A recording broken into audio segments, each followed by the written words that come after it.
안녕하세요. 오늘도 묵상하기 위해 나온 우리 성도님들을 예수님의 이름으로 사랑하며 축복합니다. 월요일부터 고난주간이 시작됐죠. 죽음의 고난 뒤에 부활이 있듯이 우리가 지금의 고난을 매일매일 이겨나가는 저희가 되었으면 좋겠습니다. 오늘 묵상도 제가 기도로 시작하겠습니다. 사랑하는 하나님, 오늘 우리가 함께 묵상을 시작합니다. 우리의 힘이 아니라 성령님이 주시는 조명과 지혜로 말씀을 깨달을 수 있도록 도와주시고, 삶으로 살아내려 할 때도 성령님의 힘으로 살아낼 수 있게 붙잡아 주세요. 감사하신 예수님 이름으로 기도드렸습니다. 아멘. 네, 오늘은요, 너희에게 하신 말씀을 기억하라 라는 제목으로 누가복음 24장 1절에서 12절 말씀 함께 묵상하겠습니다. 먼저 세 번역으로 말씀 듣겠습니다. 이래의 첫날 이른 새벽에 여인들은 준비한 향료를 가지고 무덤으로 갔다. 그들은 무덤 어귀를 막은 돌이 무덤에서 굴려져 나간 것을 보았다. 그들이 안으로 들어가 보니 주 예수의 시신이 없었다. 그래서 그들이 이 일을 어떻게 해야 할지를 몰라서 당황하고 있는데 눈부신 옷을 입은 두 남자가 갑자기 그들 앞에 나섰다. 여인들은 두려워서 얼굴을 아래로 숙이고 있는데 그 남자들이 그들에게 말하였다. 어찌하여 너희들은 살아계신 분을 죽은 사람들 가운데서 찾고 있느냐? 그분은 여기에 계시지 않고 살아나셨다. 갈릴리에 계실 때에 너희들에게 하신 말씀을 기억해 보아라. 인자는 반드시 죄인의 손에 넘어가서 십자가에 처형되고 사흘째 되는 날에 살아나야 한다고 하셨다. 여인들은 예수의 말씀을 회상하였다.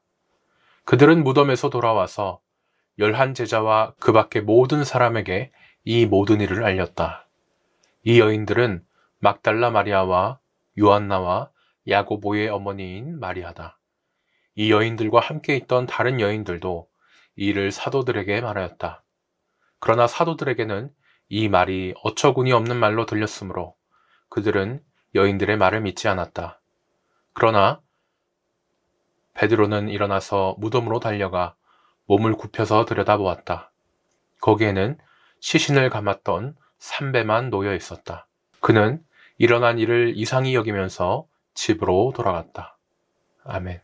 다음 새 한글입니다. 한 주간의 첫날 꼭두 새벽에 여인들이 무덤으로 갔다. 준비해 두었던 여러 가지 향료를 가지고서 말이다. 그런데 보니 그 돌이 이미 무덤에서 굴러 치워져 있었다. 그들이 안으로 들어가서 보니 주 예수님의 시신이 없었다. 여인들이 이 일을 두고 어리둥절해 하고 있을 때였다. 그런데 보라, 번쩍번쩍하는 옷을 입은 두 사람이 여인들 앞에 불쑥 다가섰다. 여인들은 두려움에 빠져 얼굴을 땅으로 숙였다.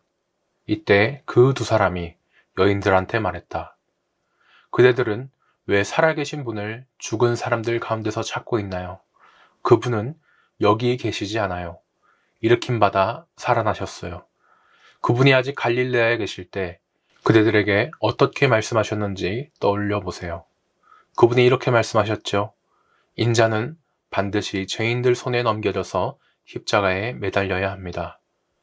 그리고 3일째 날에 살아 일어나야 합니다.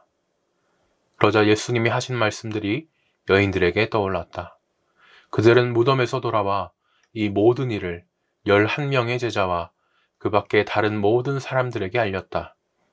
그들은 막달라 사람 마리아와 요한나와 야고보의 어머니 마리아와 그들과 함께한 그 밖의 여인들이었다.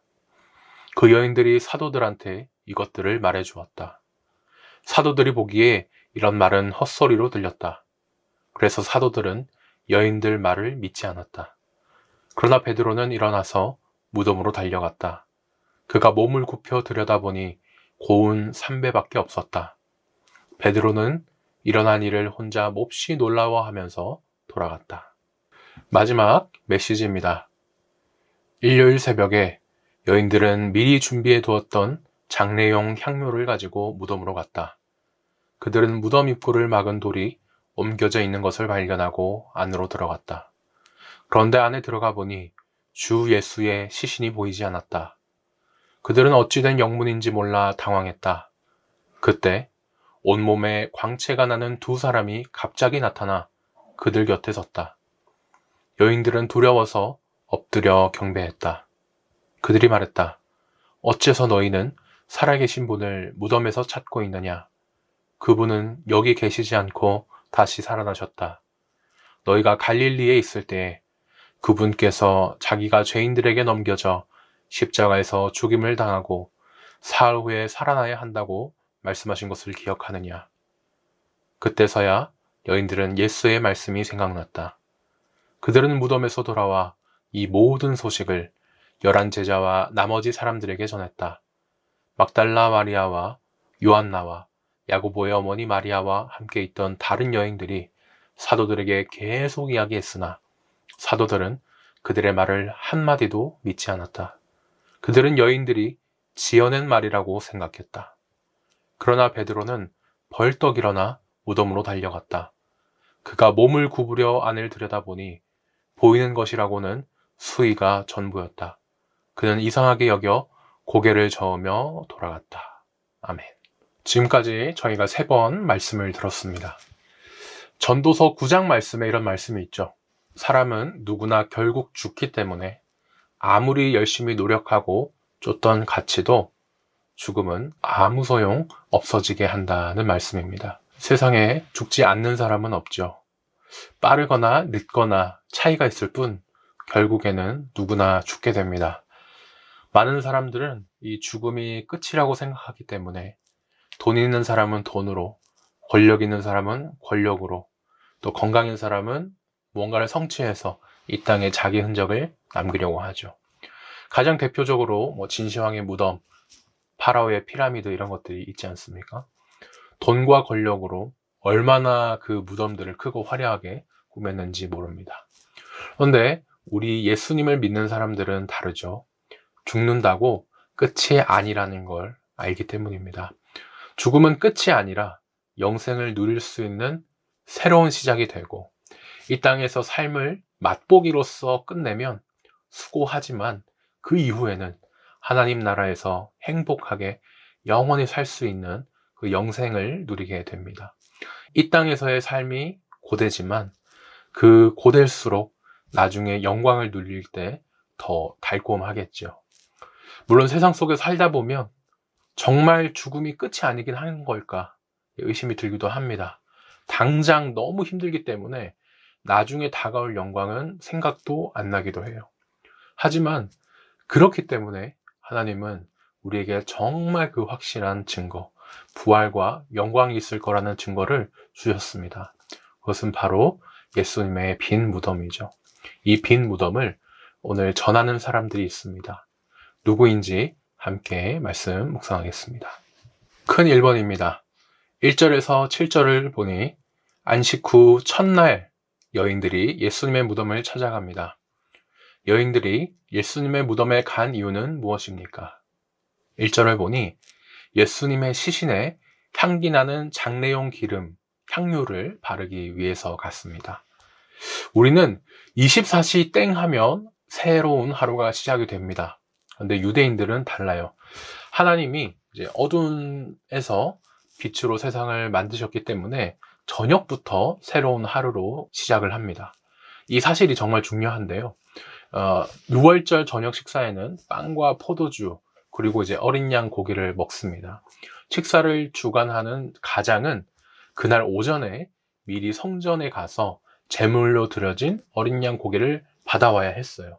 왜냐하면 새로운 하루, 저녁부터 6월절이 시작하기 때문입니다. 준비할 게 많아서 정신없는데 그때를 틈타서 이 종교 지도자들이 졸속 재판으로 예수님께 누명을 씌워가지고 선동을 해서 십자가에 죽인 겁니다. 근데 예수님이 돌아가시자마자 어떻게 됐습니까? 여러 일들이 일어났지만 하늘이 캄캄해졌죠. 빵과 포도주는 가정에서 그래도 비교적 만들어 놓을 수 있는 것들입니다. 하지만 6월절 어린 양은 성전에 가서 제물로 바쳐진 것을 받아와야 되기 때문에 더 좀 수고가 걸리겠죠. 가장 준비하기 까다로운 이 어린 양인데 이것이 잘 준비만 돼 있어도 유월절 준비는 사실 끝난 것과 마찬가지입니다. 이거 어린 양은 또 유월절의 핵심이기도 했죠. 애초에 유월절이 어떤 명절이었습니까? 파라오가 이스라엘 민족을 해방시켜주지 않으니까 재앙을 내립니다. 당시 모든 첫째가 다 죽는 그 재앙을 마지막으로 10번째로 이렇게 내렸는데, 이스라엘만큼은 그 모든 첫째들이 문설주에 이제 어린 양의 피를 바르면서 그 재앙을 벗어날 수 있었죠. 그 피를 준 어린 양, 그 유월절을 기념하면서 이 어린 양을 빼먹는다는 건 말이 안 되는 겁니다. 그런데 예수님이 돌아가시자마자 하늘이 캄캄해집니다. 사실상 유월절 저녁이 해가 지면서 시작이 된 것이죠. 유월절 어린 양 때문에 이스라엘의 모든 첫째가 죽다 살아났다면, 죄인인 우리는 예수님이 십자가에 돌아가시면서 죽다 살아나게 됩니다. 유월절의 가장 중요한 어린 양이 예수님이 유월절 어린 양으로 돌아가시면서 준비가 되었죠. 모든 것이 다 준비되었기에 이제 예수님이 돌아가시자마자 하늘이 캄캄해지며 상징적으로 이제 그 유월절이 시작이 된 것입니다.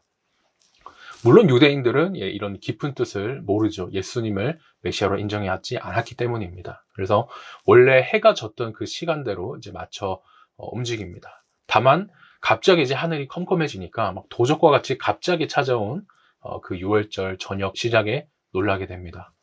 왜 갑자기 더 유월절 저녁이 빨리 왔네? 시간에 쫓겨서 막 움직여요. 돌아가신 예수님은 이제 십자가에서 내려오셨지만 장례 과정을 모두 정식적으로 하기에는 시간이 너무 없습니다. 그래서 재판도 졸속이었지만 이 장례 과정 또한 졸속으로 이루어지죠.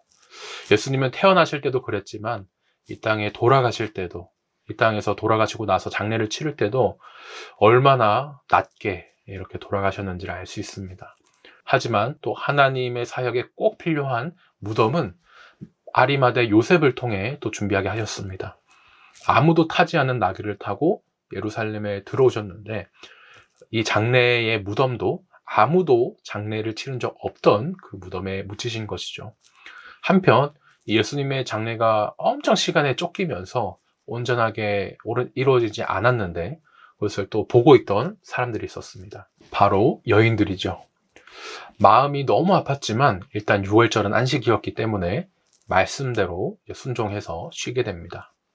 쉬는 동안 여인들은 계속 예수님을 생각해요. 아, 맞아. 제대로 못한 그 장례를 제대로 치러드려야 되는데, 시신에 향기로운 기름도 발라드려야 되고 막 할 게 많은데 조금이라도 빨리 이 유월절이 지나가길 바라다가 그렇게 안식이 끝난 다음 해가 뜨자마자 예수님의 무덤으로 갑니다.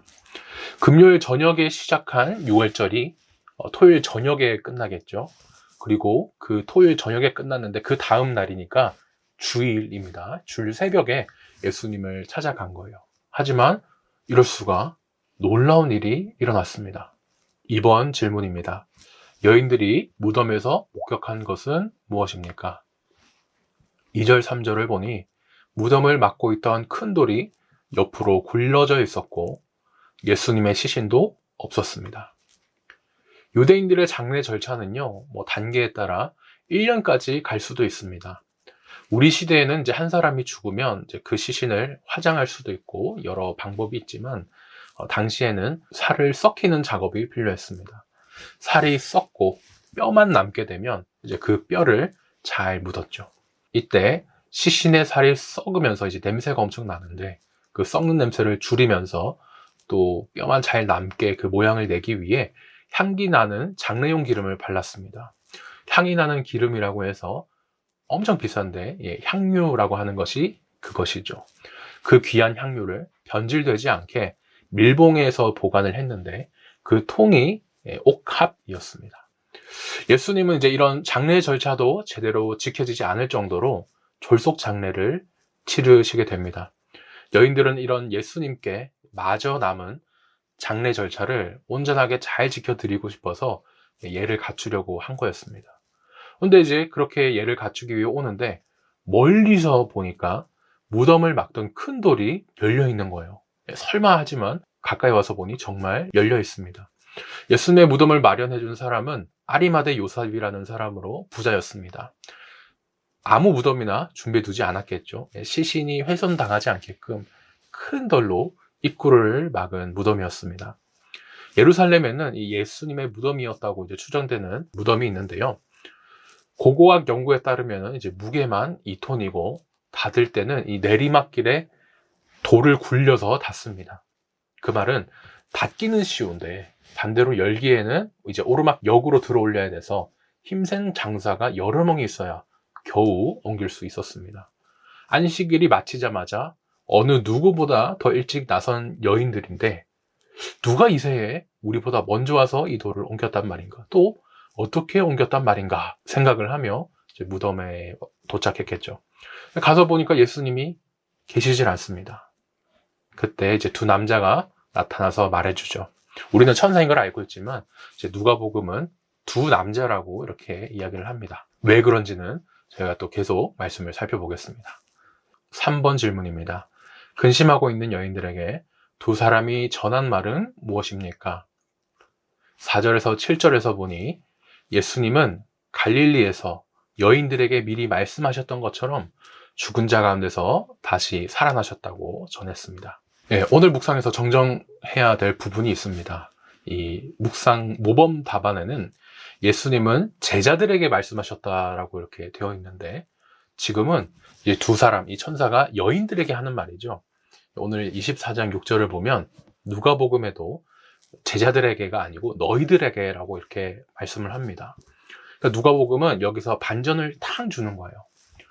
전에 6월절 마지막 식사를 할 때는 남자 제자들에게만 그 부활 소식을 미리 말씀해 주신 것처럼 이렇게 얘기를 했는데, 오늘 와서 실제로는 어땠다는 겁니까? 갈릴리에 있을 때 여인들을 가르치실 때 그 여인들에게도 부활 소식을 미리 말씀해 주셨었다는 거예요. 이 묵상책의 실수와 성경각에 엄청난 차이가 있죠. 두 남자는요, 이 죽은 예수님의 몸이 여기 계실 줄 너희가 생각했겠지만 살아계신 분을 왜 여기 무덤에서 찾느냐, 예수님은 여기 계시지 않다, 살아계신다라고 말씀하면서 이제 원문 순서에 따르면 너희에게 말씀하신 걸 기억해보라, 갈릴리에 계실 때, 이렇게 되어 있습니다. 유월절 마지막 식사를 하실 때 제자들에게만 부활의 소식을 미리 알려준 게 아니고 여인들에게도 갈릴리에 있을 때 알려주셨다는 겁니다. 이 엄청난 반전으로 누가복음이 우리에게 주는 반전입니다. 여인들에게는 무덤 문이 열려 있고 또 예수님이 살아계신 것이 반전이라면, 예수님의 부활 소식을 이미 아는 초대교회, 또 우리는 성경 말씀을 제대로 읽다 보면 몰랐던 게 아니라 알고 있었구나, 또 이 반전을 맛보게 해주십니다.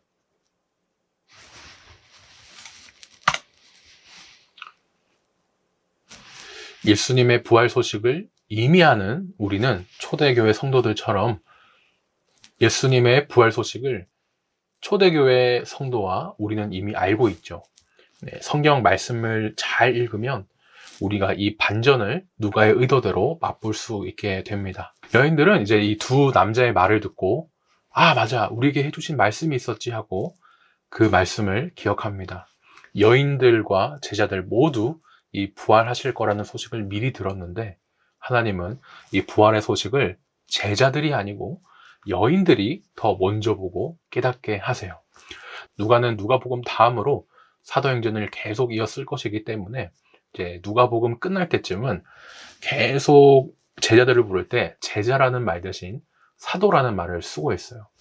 그래서 오늘 말씀에도 이제 사도라는 말이 많이 나오는데, 그 사도들은 뭐 하고 있습니까? 여인들은 사도들보다도 먼저 부활하신 예수님을 보고요, 예수님이 부활하실 거라 말씀하셨던 사실도 기억하고 사도들에게 여인들이 이 사실을 전하러 갑니다. 큰 2번입니다. 8절에서 12절을 보니 여인들이 무덤에서 보고 들은 것을 가감없이 제자들에게 전합니다. 여인들이 11 제자에게 빈 무덤을 증언한 결정적인 동기는 무엇입니까? 제3일에 다시 살아나야 하리라 하는 예수님의 말씀을 여인들이 기억했기 때문입니다. 여인들은요, 두 남자에게 예수님이 부활하셨다는 소식을 듣고 말씀이 정말 이루어졌다는 사실을 알게 됩니다.